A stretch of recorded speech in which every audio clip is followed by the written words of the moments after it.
Welcome to the English Hour on ANN Television. Our guest today is Father Nadim Nassar. Father Nadim is director of the Awareness Foundation, a group that works for rapprochement and for coexistence between different cultures. Father Nadim is Syrian. He's Latakian born. He's a Christian priest. And indeed, he's the only Christian priest in the Anglican Communion, the only Christian priest in the Church of England today, which makes him rather unique in more ways than one.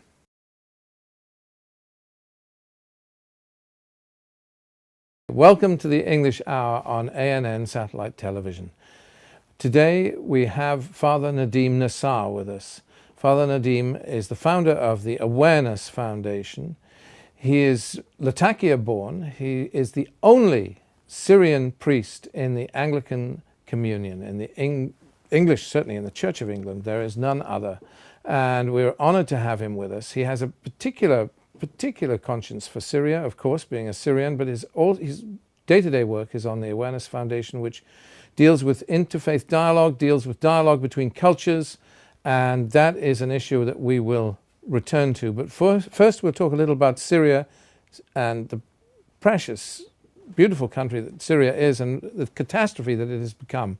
Father Nadim, can you just tell us a little about how things are for Christians in Syria today? Thank you very much for having me. Syria is bleeding, and it has been bleeding for the last 3 years.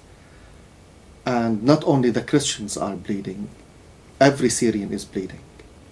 And one thing I want to highlight before I speak about the Christian plight is that the suffering of Christians is not in any way more important than the suffering of any Syrian, whatever background he or she has. Absolutely. Since I am a priest, and I will shed some lights on the situation, which is dire, which is absolutely horrible. For the first time, who would think that Syria would have a time that Christians would be persecuted just for being Christian? That was unthinkable before. Now, people are being beheaded for their faith. When they asked the previous Archbishop of Canterbury, Rowan Williams, about martyrdom, he said, don't go any longer to the history books to study martyrdom. Go to Syria, in the church.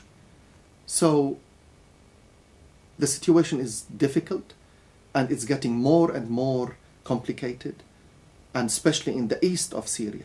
The whole world heard about the conditions that the Syrian Christians are living under. Either you pay levy in gold, or you convert to Islam, or you get killed. What kind of options do we have to survive in the birthplace of Christianity? Yes, it is the birthplace, isn't it? Malula is the only place, one of the very few places in the world that some people still speak Aramaic, yes, the language of Jesus Christ. And that was a terrible, terrible situation there with this violence that extreme groups taking over Malula. It's back now. That particular city or town is liberated again, isn't it? It's free from. I hope so, and I think so. And the painful truth about Ma'lula and about Saydnaya and the situation of Christians in general, for me, the really painful truth is to discover the volume, the huge ignorance in the West about the existence, the situation, or anything about Christians in the Middle East. We are invisible to the West. This was for me a shock. I'm still asked, William, when did you become a Christian, Father? What do you mean, when did you become a Christian? I've been always Christian. Oh, well, then your parents became Christians. No, my family goes back probably in Christianity to St. Paul. Yes. St. Paul, the road to Damascus. In the West, St. Paul and Damascus are fantasia. I always tell the church in the West, Damascus, the biblical Damascus, is like Camelot, and Paul is King Arthur, all in the biblical fantasia, but in the mind, in the psyche of the Western people, this biblical fantasia has very little to do with the Damascus, which is the capital of Syria today. Absolutely. And about 8-10%, something of that order, of Syria's population is Christian. Are we talking about before the conflict? Before the conflict, no? Yes. Well, before the conflict, I think we were about 13-14%. Really? Yes. And now that's reducing, obviously. Yes. Christians and, well, Muslims, Christians, everybody's fleeing, aren't they? Yeah, of course. The Christian population is everywhere, is in a diaspora. Would you say, I mean, I know the unique pressures on young Christian men, because they either have to face call-up into the army or run, and running means becoming refugees, and plus the pressure of the whole fear of the violence that is going on from the both sides. And if you flee, there is no work for you. Yes. Wherever you go, you are Syrian refugee. There is a stigma now with the Syrians that no work. And if they give you work, they give you work with a very cheap labor. You're looked at as nothing.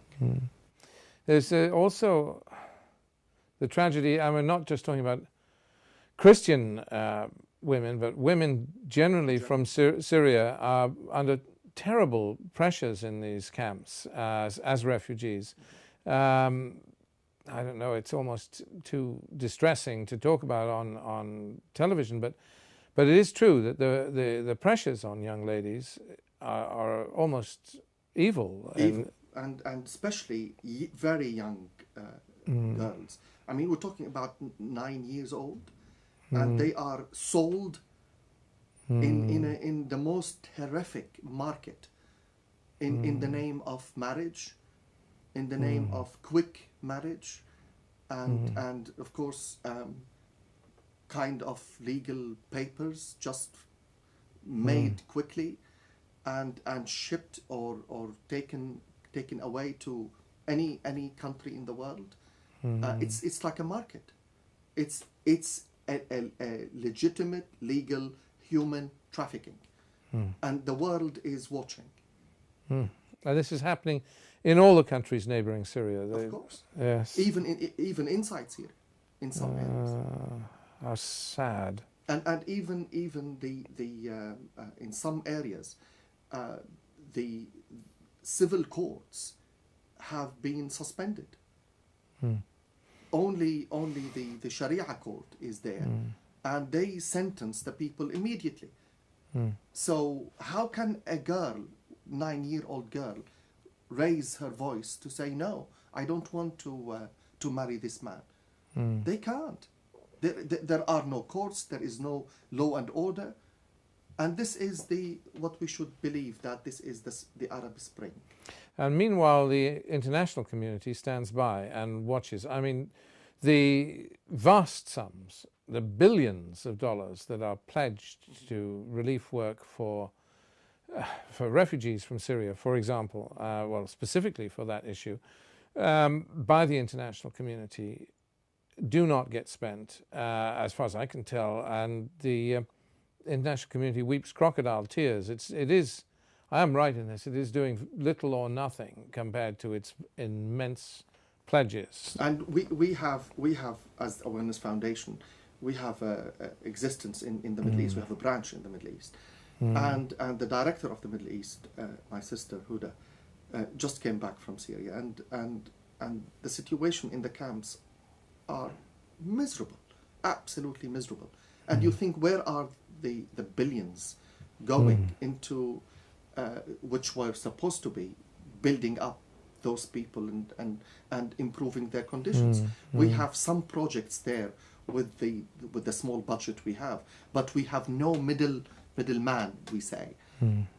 We have our groups on the ground that we support, and we as a educational foundation, we are very much, very passionate about building task forces, teamworks inside Syria and in the camps outside Syria to deal with children. Now, after 3 years of conflict and bloodshed, you have a whole generation of children missing education. And children, of course, are the vulnerable in our society, the children and the elderly, for whom we have a particular responsibility. And we're trying to train some people to lead task forces and groups to look after children where they are. But of course, what can you do with the absolutely awful, very little we have? Yes. So, given this situation, given this tragedy, do you view the situation with hope? I mean, is there the beginnings of some sort of positive movement with this? I mean, the Geneva talks have been stalled and arguably are not effective because they don't include either the whole opposition or any of the opposition on the ground.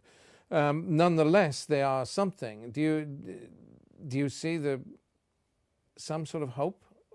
You know, Geneva 2, regardless, and I always said that, and even before Geneva 2 started, I said whatever the outcome of Geneva 2, and I was not hoping for, Geneva 2 will move mountains in Syria, but whatever the outcome, whatever the consequences of Geneva 2, it is enough that Geneva 2, for the first time in the modern history of Syria, people of different political persuasions, or they even consider themselves enemies, bitter enemies, could sit around a table and talk, regardless of what the outcome is. But it's a historical event. We have to admit that people should talk.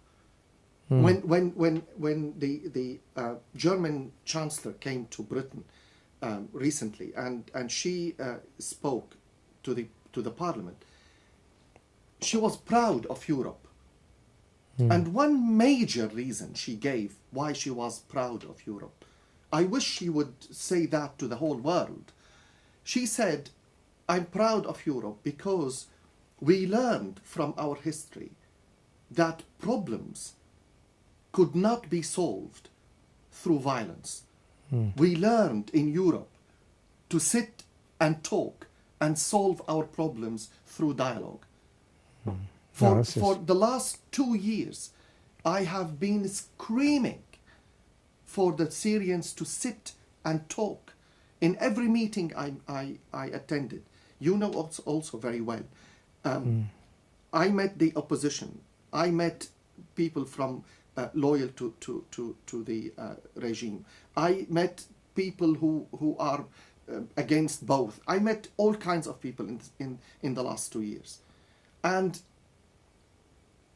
very few people believed that dialogue could bring anything. Yeah. This is the great weakness, isn't it, of the British and American governments in this whole picture, because unlike the Russians, unlike the French, who do, for all their sins, speak to everybody, to speak to all the factions, and have even the Spanish, or many of the minor governments in Europe speak to everybody concerned. And indeed the Spanish have been holding some meetings for some of the secular groups and doing some quite good work.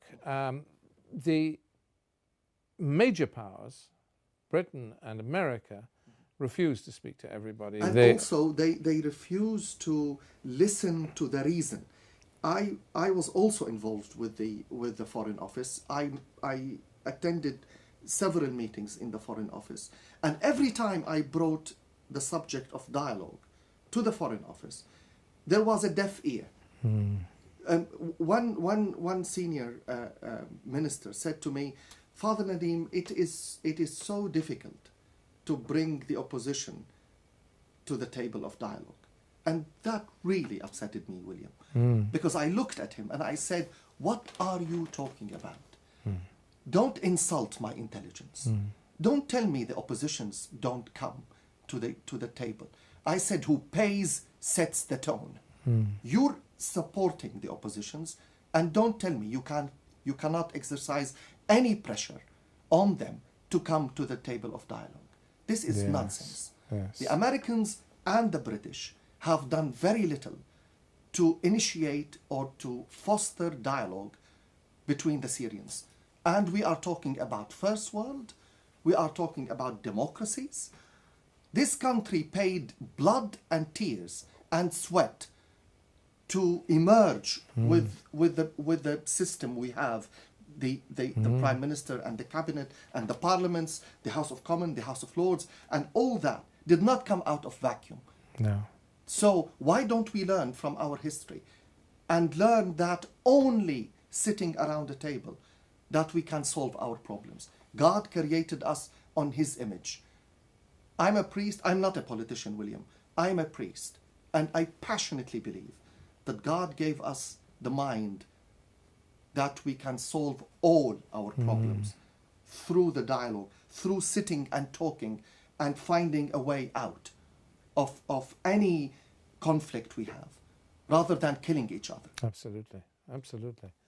No, well said. But given the current situation and looking at these major powers, there is, of course, what we have this expression in England and in America, the elephant in the room. Yes. And the elephant in the room is the Point is it out. yes, Go ahead. the huge issue that What? nobody likes to talk about, and it's Iran, of Yes. course, in the context of Syria.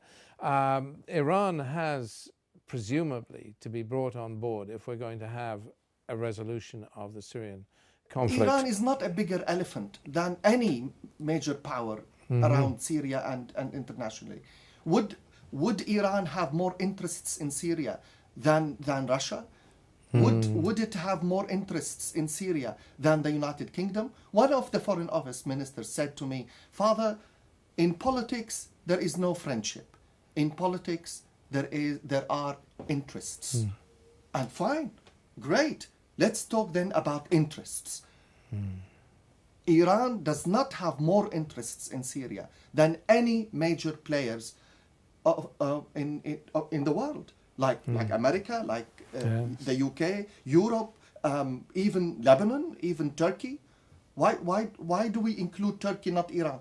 But because why do we? Yes, we should include Iran, but Iran is certainly, if you like, to put it crudely, bankrolling Syria up to a point. So I mean, she, if not consulted, it's a problem, no? If we leave, Of course it is. I mean, we shouldn't leave anybody out. We shouldn't leave anybody out. Why? Because everybody who has a stake in Syria, has interest in Syria, and bringing them into the table, we are acknowledging, or we are securing more and more the success of the dialogue. Once we cut off people, this I noticed, this is the way the Americans and the British think. If you are not our friend, we threaten you. We threaten you by excluding you from the peace conference, as if the peace conference is those who we consider friends, and those who are not friends but we agree that they would come. It's like if you are a good boy, I include you. Yes. This mentality which they used and the British used with the Palestinians. And with Israel and yes, it is very childish. Yes, of course immature. They send people to Coventry. They our expression anyway in the English language, send them to Coventry. Yeah. They refuse to talk to certain groups, certain people. And also like the Camp David, the last Camp David, a couple of years ago. Why it failed? It failed because America wanted to select the people who should attend. Once you enter into this selective mode, you never reach or achieve what you want. Absolutely. If you really want to achieve peace, you bring the bitter enemies. You don't bring the friends. Yes. You bring the bitter enemies and you try to facilitate dialogue. This is the ABC of diplomacy. I'm a priest, I'm not a diplomat. But I know that when God wanted to talk to us, he came through Jesus Christ to talk to us, to facilitate a dialogue with us. This is the Christian faith. What is the Christian faith is about. Yes, absolutely. And so you see this way forward as dialogue. Absolutely. And of course, it's key in your own day-to-day work at the Awareness Foundation. You are dealing with, actually, just moving perhaps onto the broader picture for a moment. We'll come back to Syria very much, but because it's essential. But the work of the Awareness Foundation is on interfaith, intercultural dialogue is perhaps more to the point, isn't it? And because intercommunal, the community. We try to foster dialogue within the community, in wherever the community is. We try to encourage people to talk with each other, because first of all, although we are living in a global village, as we call it, yes, despite of the fact that globalization is coloring our life, William, we are still very ignorant about each other. And what we are trying to do, we're trying to encourage people to learn about those who are different. I say, dangerous statement, I know, but I say it, and I believe it. The biggest problem we have in the whole world is differences. We are unable still to deal with differences, to deal with somebody who thinks differently, who is different, and still we can find a way to live together, to flourish together, to build even a better life together, without killing each other. But there are two stereotypes, aren't there? There is the concept of a multicultural society, that kind of thing that Tony Blair affirmed in our own culture here, and arguably some would say wrongly. And there's a concept of an integrated society, the kind of thing that the French affirm, where it is illegal, for example, for a woman to cover up in France, because they believe that society should be integrated and that everybody, you can practice your own faith, yes, but that everybody should have one culture. So that's very distinct from the current British model. Which do you affirm, or do you affirm neither? Am I throwing in what we call a red herring? Are we going the wrong way when we one or the other? I do not believe in multiculturalism, in the way Tony Blair presented that. There is a difference between multiculturalism and melting pot. So America is a melting pot. Almost from the beginning of the establishment of America, yes, America was built on the concept of being a melting pot.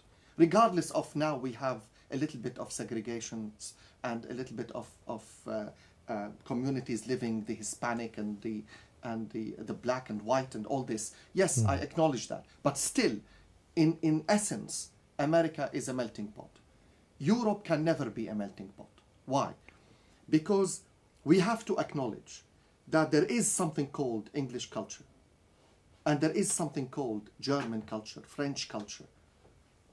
We can't ignore that. We can't pretend that there is no English culture and all the cultures are equal in England. This is destructive. It won't help in building communities. And the most difficult thing is to convince the English that they are English and should be proud of their culture. Yes. But I mean, if you believe in a melting pot, you don't believe in a melting pot. I mean, if you believe, I love that Blue Mink song from the 60s, you know, that we're all going to turn out coffee-colored people and it's one world. It's not going to work. It's not going to work. Because what's wrong with having a culture? I mean, why do we want to... So you are a multiculturalist. You do want your separate identities. No, multiculturalism is bringing everybody in and pretend all are equal. But all are not equal. The English, they are the host culture. When I came to England, I was aware that I was coming to an English culture, a distinct culture. Don't look at London. London is not England. London is a special case. Yes, okay. But when you go to English towns and villages, they are English. They have culture. They have music. They have costumes. They have traditions. They have their own dialects. They have all that. So you believe that everybody coming to England should assimilate English culture but retain their own religious beliefs? No, not assimilate. Integrate. The assimilation goes with the melting pot. You go to America, you assimilate into the American way of life. What's the difference? I can't... Assimilation, it means I will never be an English gentleman. Never. But I can integrate in the sense of I do not believe that I'm a stranger here. I feel more at home in the sense of I understand the people understand me. For example, why shouldn't the immigrants learn English? I think this is very, very wrong if we allow the immigrants to live in this country without learning English. Because this is part of the integration, not assimilation, integration. I will always be Syrian. I will always have my identity as Syrian with my culture, with some of my thinking, the food I like, the music I like. Being integrated would not prevent me from liking Fairuz or Kulthum or Abd al-Halim. Okay. It will not prevent me from... So what's the distinction with that between that and multiculturalism then? Your stand is... multiculturalism, if it is built on integration, yes. Because multiculturalism, the concept does not acknowledge enough the host culture, that there is a culture we have to respect. I see.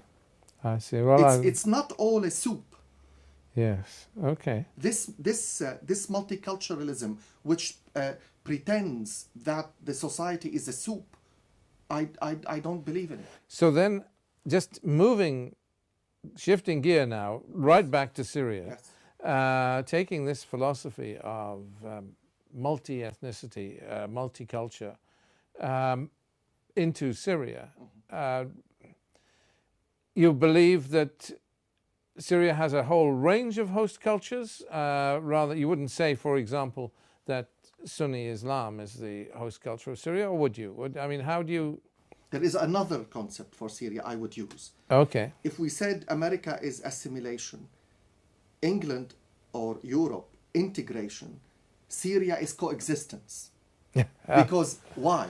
Because most of the immigrants here, most of the multiculturalism here, based on the immigrants to England. And those immigrants are from different cultures, but they are not English. They came from all kinds of backgrounds. Okay. And by second or third generation, they became more English and English. But if you go to Syria, all the minorities in Syria are Syrian. They are not immigrants. The Druze are not immigrants. Sure. The Alawiyin are not immigrants. The Christians are not immigrants. We form together with the Sunni the genuine social fabrics of the Syrian society. Here is different. America is different because you have hundreds of thousands, if not millions, of immigrants to integrate and play a role in the fabrics of the society. But in Syria, all the minorities are genuinely Syrians. So they have to learn to coexist. And can you have coexistence without the breaking up of Syria into fragmented... you already have the Kurdish group, which is virtually autonomous in the north now. Are you going to have an Alawite state and another secular state around Damascus and another Islamic state down around Daraa or whatever? Can you actually, given the level of internecine violence, for want of a better phrase, within Syria, can a post-war Syria have the kind of coexistence that you argue for? What you're saying is the failure of coexistence. If we fail to coexist, those little entities will emerge as states because we failed. If we're talking about coexistence, is bringing back Syria together as we were living, not only under the Assad regime or the Assad government. We have been living for centuries in Syria. The society was integrated, the Syrians. But the problem is, for centuries also, we had occupiers. Look at the Ottoman Empire. The Turks ruled Syria for more than half a millennium. They ruled, the Ottoman Empire ruled Syria for more than half a millennium. Right? Yes, More than 500 years. Yes. Then the Ottoman Empire collapsed. The British and the French and the Europeans came to save us from the Turks. Yes. I see your smile. And we ended up them occupying us. Yes. And we ended up with Sykes-Picot Agreement, 1916. In 1916, the French and the British in Knightsbridge, they divided the Middle East. And if you look at the map of the Middle East, William, a lot of borders you see straight lines. They didn't have even time to negotiate the borders. They have ruler and a pen. Boom. They cut the Middle East into areas, and we have the Middle East now divided. And that cloud brought that rain, this rain today. We are suffering still from the consequences of Sykes-Picot Agreement. 95% of the British have never heard of the Sykes-Picot Agreement. Yes, that's for sure. Yes. But, I mean, given this situation, can you really have... It's one thing to talk about coexistence, but can you have peace? There is a distinction between peace and coexistence. Yeah. Is there any prospect for this next generation to have peace again in Syria? When we don't have peace, then also I would say coexistence fails. Because you can have a truce without, between two warring parties, and that's not coexistence. That's not. That is not coexistence. That is what I call tolerance. That is the lowest common denominator. That I tolerate your existence in the sense of I don't like you, I don't want you there. Sometimes I hate you, but what shall I do? You are there, I accept it. Is this what we want in Syria? But you see, you have a difficulty, don't you? Because in a post-war environment, you have a natural, a very human desire to call for justice. Exactly. But justice, generally, when people use the word justice, they do not mean fair play. They mean retribution. They mean revenge. Yes. And this becomes a very dangerous situation. How would you see Syria? I mean, would you believe in some sort of truth and reconciliation committee approach like South Africa did after their very brutal apartheid years, or what? How would you see Syria climbing out of its present situation of brother hating brother? I mean, I wrote an article in the Lebanese newspaper, As-Safir. My first article there was about this, William. I said justice would hurt. Justice alone hurts. If God is only just, we shouldn't exist. Because the wrath of God, the anger of God about the evil we do, He would have destroyed us. If that is justice, if only justice works. But if we learn from religion, if we turn religion into something constructive rather than destructive, and learn how God, with the justice, He is love. In the Christian faith, God is love. And who abides in love abides in God, and God in him. So love and justice together work. Justice alone, as you said, revenge, destruction, and bitterness, and you bring a lot of anger with justice. But Desmond Tutu, Bishop Tutu, in South Africa, he could bring out of his faith this commission of reconciliation and justice. Not only justice, there is a reconciliation. There is encounter of acknowledgement. Both acknowledge that we are in the wrong. We are all in the wrong. And I have done something awful. And I need to repent. And I need to ask your forgiveness. And you ask my forgiveness. And then we can mutually talk. And that's what was missing in Geneva 2. What I expected, William, in Geneva 2, is somebody to stand up and say to the Syrian people, I am sorry. We have done a lot of wrong things. We have blood on our hands. Forgive us. And after that we can talk. But both sides were arrogant. They were going there. You know, when I heard both speaking in the opening, I thought, hold on. Who told you it's about you? I was actually very shocked because all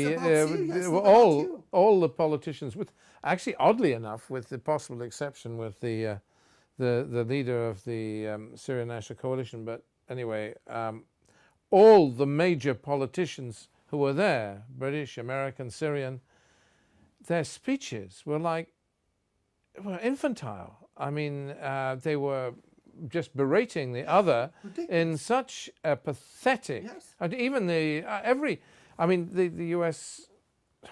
Secretary of State, so undignified. Everybody was so undignified that I'm sorry, Walid Muallim is a friend of mine, but all of them behaved with a lack of dignity. Because they thought it's about them. Yeah. I mean, where is, if everybody asks themselves, William, where is the red line? Is it me? Is it my denomination? Is it my religion? The Christians are the red line? Or is it Syria, the red line? When we all say Syria is the red line, and from there we start, then I'm not important any longer. I'm important as much as I can contribute to the red line. Yes, the problem is there's too much. Well, there's this word, isn't there, in the English language, hubris, which means false pride. Everybody is filled with pride and false pride. But ultimately, then we must be working for some sort of goal, and this goal, presumably, is a democratic Syria. What does that mean? Well, because in the West, this is just a word used too much. We want democracy in Iraq. We want democracy here and there. And what is this word, democracy? I mean, I've been trying to wrestle with the word. The word is, this concept means nothing in itself, just democracy. It means something only when you take this concept and put it in a context. You talk about the English democracy. You talk about the French democracy. Are they the same? Far from it. You say the German democracy, the American democracy. Every model of democracy in the West is different. Why does the West want to impose an abstract term on the Middle East? And now every country in the Middle East has its own ethos. But presumably the Syrian people would rather have, it may be a Syrian democracy, but would rather Syrian democracy. Yeah. I want a Syrian democracy. Okay. I don't want democracy. Right. The difference is enormous. Democracy without Syrian democracy is what the West understands for me as a Syrian. No, thank you very much. I want to see how this concept emerge from this conflict, from the Syrian people. and how the Syrians understand this concept, not how the West wants the Syrians to understand democracy. That doesn't work, William, because the West thinks that they understand everything for everybody. But it is a myth. It won't work. But presumably there must be some form of reshaping of Syrian democracy, absolutely. because the existing system, doesn't work, and, No. and we're, in theory, the Syrian president's term is up on the 10th of May and he should face re-elections. But because I say 10th of May because that's 7 years since the 10th of May 2007, I think it was, when the last presidential elections took place. Theoretically, Syria should be prepared for that. But you can't. Not just an election No. haphazardly happens with whoever comes, and now I think I heard that they put some conditions to the candidates. One of them, I heard that you have to be in Syria. You have to for be in the last 10 years. I believe Well, that's it's- correct. What is this? It's under To this country, yes. To exclude Yes. the candidates you don't like. Yes. Well, these conditions and even the constitution of Syria should be emerging from a reconciled Syria. When we reconcile Syria and when the oppositions and the government and the regime and everybody comes around the table and agree on the constitution and everybody would be under the constitution, then we can talk about preparing the way for democracy, Syrian democracy. I noticed that even Walid Muallim, but Walid Muallim representing Syria, said on behalf of the government that they were quite willing to see a new constitution when he gave his speech at Geneva. But who puts the constitution? Well, that's the question, isn't it? But Of course. Of course, I would say a new constitution, but I put it. So it's easy to say yes, a new constitution. But somebody has to draft it, don't they? There would be a committee, like every country in the world. How you draft a constitution? You put a committee with everybody. Not every single party, but representatives of the people, and they come together and they put a constitution and they put the details of how the system could work, and see how the people react to it. And presumably, you would favour some form of proportional representation, as well, what we call proportional representation for Syria. Otherwise, in the British form of democracy, in the first past the post system, then minorities, unless you have a single national constituency, which is what was done in post-war Iraq initially, where and their minorities in a one-nation constituency where you don't have regional elections. Lebanon is struggling with that. Is it all Lebanon, one constituency, or we divided into different constituencies, and who represents what? Lebanon is really struggling with that, and we need to learn from the Lebanese experiment, the Lebanese experience. But Lebanon has a different context. We need to learn from how other people came to put their constitutions. But after all, it has to be Syrian. I'm not an international law expert, but I can see how minorities could be included. Of course, they should be included, and how things can emerge healthily. It's more than that. This work has to start almost as part of the peace process, because without it, you will not get. Let's face it. The Syrian Christians are among the strongest fighters. They're fighting in this war, as are every other faction. There are some groups that are fighting battles, but not in the same context. For instance, the Kurds are standing aside and trying to secure their own patch. The Christians are not fighting. They are only those who are in the army. Ah, but there are They a are, substantial proportion of professional soldiers in the Syrian army are Christian. I mean, not substantial. I wouldn't agree no? with that. No, not substantial.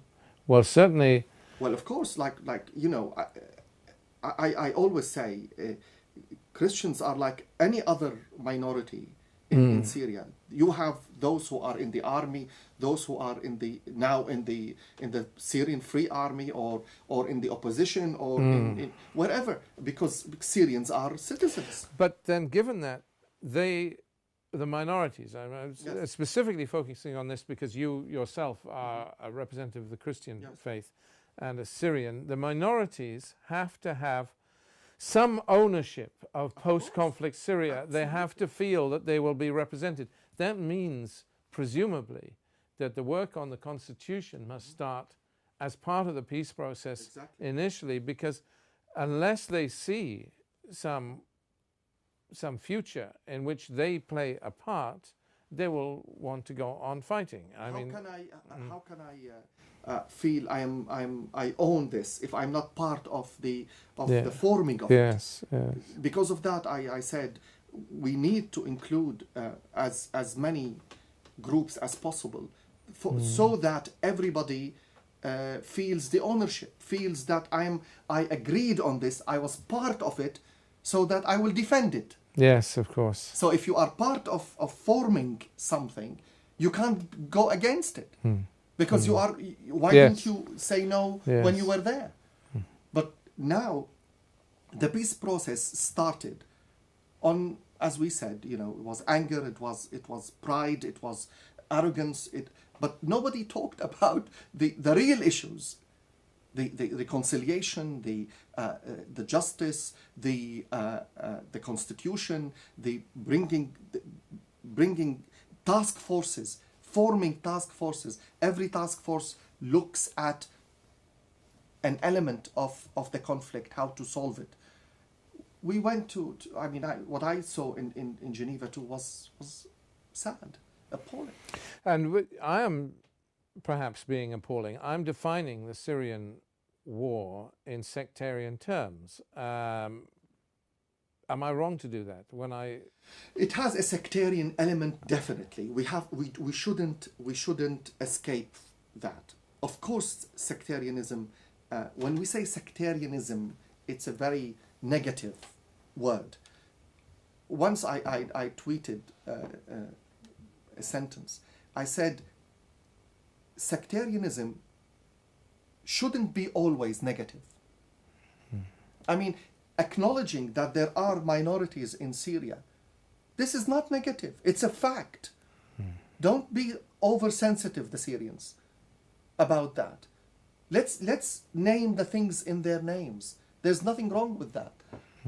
But when it becomes fighting, that you're trying to marginalize me and I'm trying to fight back, and this is when sectarianism plays a negative role. But when you acknowledge me and I acknowledge you, and you serve and you try your best to give me my right, why would I fight you?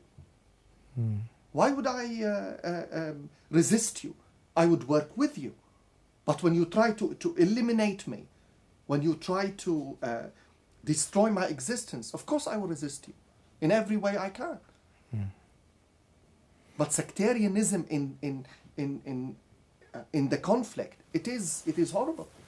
And to what degree is Syria the plaything of this internecine, inter-Islamic, I suppose, sadly, war, this fault line? You talked about Sykes-Picot, a Shiite-Sunni war, in a sense, that is being played out across the Middle East, not just in Syria, but also in Iraq, and to a lesser degree in other countries, to a lesser degree in although it's not as violent, but in Bahrain or Yemen, you know. Are we seeing something that is unstoppable? I mean, is it one thing to talk about resolving Syria, but can we resolve it without resolving the bigger picture? For example, you are finding young boys from Bahrain or Libya, many Libyans actually, we're talking hundreds, fighting and dying in Syria, let alone Chechens or goodness knows what from Europe, Britons actually even, but that's another issue.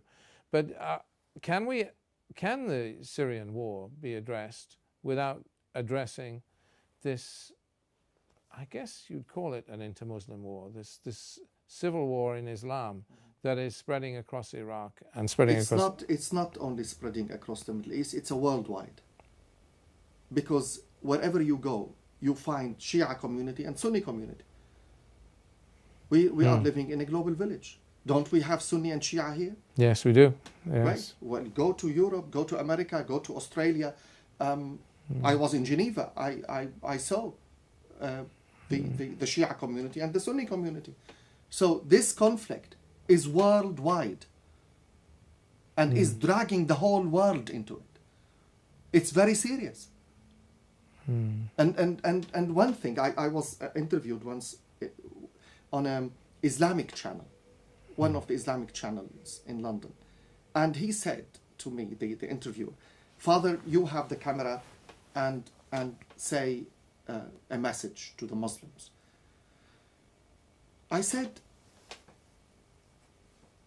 when YouTube has this pathetic film on Innocent of Islam, or when this journalist in Denmark published the cartoons, yes. and when this pathetic also pastor in Florida threatened to burn the Quran, we saw millions of Muslims in the streets protesting.